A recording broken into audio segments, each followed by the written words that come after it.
जय श्रीराम. मी अमोल कोते पाटील आणि भारत न्यूज मध्ये आपलं स्वागत आहे. मित्रांनो, कंबोडियामध्ये भगवान विष्णूची एक 9 मीटर उंच प्रतिमा तोडण्यात आली, ज्याचे फोटो सोशल मीडियावर प्रचंड व्हायरल होत आहेत. या व्हिडिओमध्ये तुम्ही पाहू शकता की कशा प्रकारे कंबोडियामध्ये एका हिंदू प्रतिमेला बुलडोझरच्या सहाय्याने उद्ध्वस्त करण्यात आलं. असं सांगितलं जातंय की कंबोडियामध्ये थायलंडच्या सैन्याकडून हिंदू देवतेची प्रतिमा बुलडोझरने उद्ध्वस्त करण्यात आली, ज्याचे फोटो आता सोशल मीडियावर व्हायरल होत आहेत. भारताच्या परराष्ट्र मंत्रालयाचे प्रवक्ते रणधीर जयस्वाल यांनी या संपूर्ण प्रकरणावर विधान जारी केले असून त्यांनी म्हटलंय की आम्ही अलीकडेच तयार करण्यात आलेल्या एका हिंदू धार्मिक देवतेची मूर्ती तोडल्याचे वृत्त पाहिलं आहे, जी थाई कंबोडिया सीमा विवादाने प्रभावित असलेल्या भागात आहे. थायलंड आणि कंबोडिया यांच्यात सातत्याने तणाव वाढत आहे आणि त्यामध्ये हिंदू देवी देवतांच्या तसेच बौद्ध प्रतिमांच्या नुकसानीच्या घटनाही समोर येत आहेत. हे जे काही फोटो समोर येत आहेत ते अजिबात योग्य नाहीत, कारण अशा प्रकारचे फोटो तणाव कमी करण्याऐवजी तो भडकविण्याचे काम करतील. या संपूर्ण मुद्द्यावर आता भारताकडून निवेदन प्रसिद्ध करण्यात आलं आहे. तर भारताच्या परराष्ट्र मंत्रालयाकडून काय म्हटलं गेलं आहे ते मी तुम्हाला सांगतो. भारताच्या परराष्ट्र मंत्रालयाने म्हटलं आहे की आम्हाला अलीकडेच निर्माण केलेल्या एका हिंदू धार्मिक देवतेची प्रतिमा उद्ध्वस्त केल्याची बातमी मिळाली, जी थायलंड कंबोडिया सीमा विवादाने प्रभावित क्षेत्रात स्थित होती. या क्षेत्रात हिंदू आणि बौद्ध देवी देवतांचा मनापासून आदर आणि पूजा केली जाते, कारण हा आमच्या सामायिक सभ्यतागत वारशाचा भाग आहे.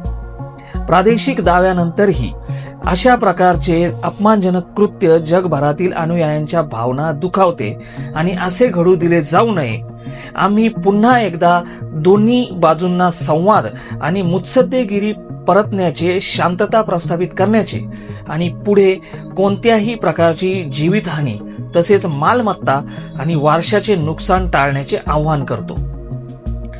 तर नक्कीच हे संपूर्ण प्रकरण काय आहे आणि कशा प्रकारे या हिंदू प्रतिमेला लक्ष्य करण्यात आलं ते तुम्हाला सांगतो. वृत्तसंस्था AFPचा एक रिपोर्ट समोर आला आहे. त्यानुसार प्रेह विहारचे प्रवक्ते लिम चान पना यांनी सांगितलं की ही प्रतिमा कंबोडियाई क्षेत्रातील आसेस भागाजवळ होती.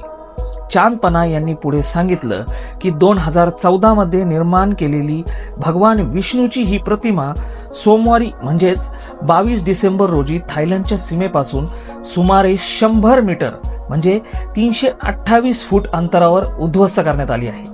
त्यांनी सांगितलं की आम्ही बौद्ध आणि हिंदू अनुयायांद्वारे पूजल्या जाणाऱ्या प्राचीन मंदिरांच्या आणि मूर्तींच्या तोडफोडीचा तीव्र निषेध करतो.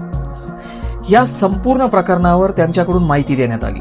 दुसरीकडे भारताने थायलंड आणि कंबोडिया या दोन्ही देशात शांतता राखण्याचं आणि जीवितहानी टाळण्यासाठी संवाद आणि मुत्सद्देगिरीचा आधार घेण्याचं मोठं आवाहन केलंय.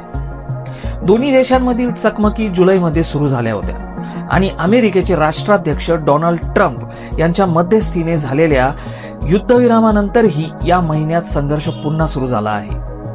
बॅकहो लोडरचा वापर करून भगवान विष्णूची प्रतिमा उद्ध्वस्त केल्याचे अनेक व्हिडिओ बनवण्यात आले आहेत आणि ते व्हिडिओ आता सोशल मीडियावर वेगाने व्हायरल होत आहेत.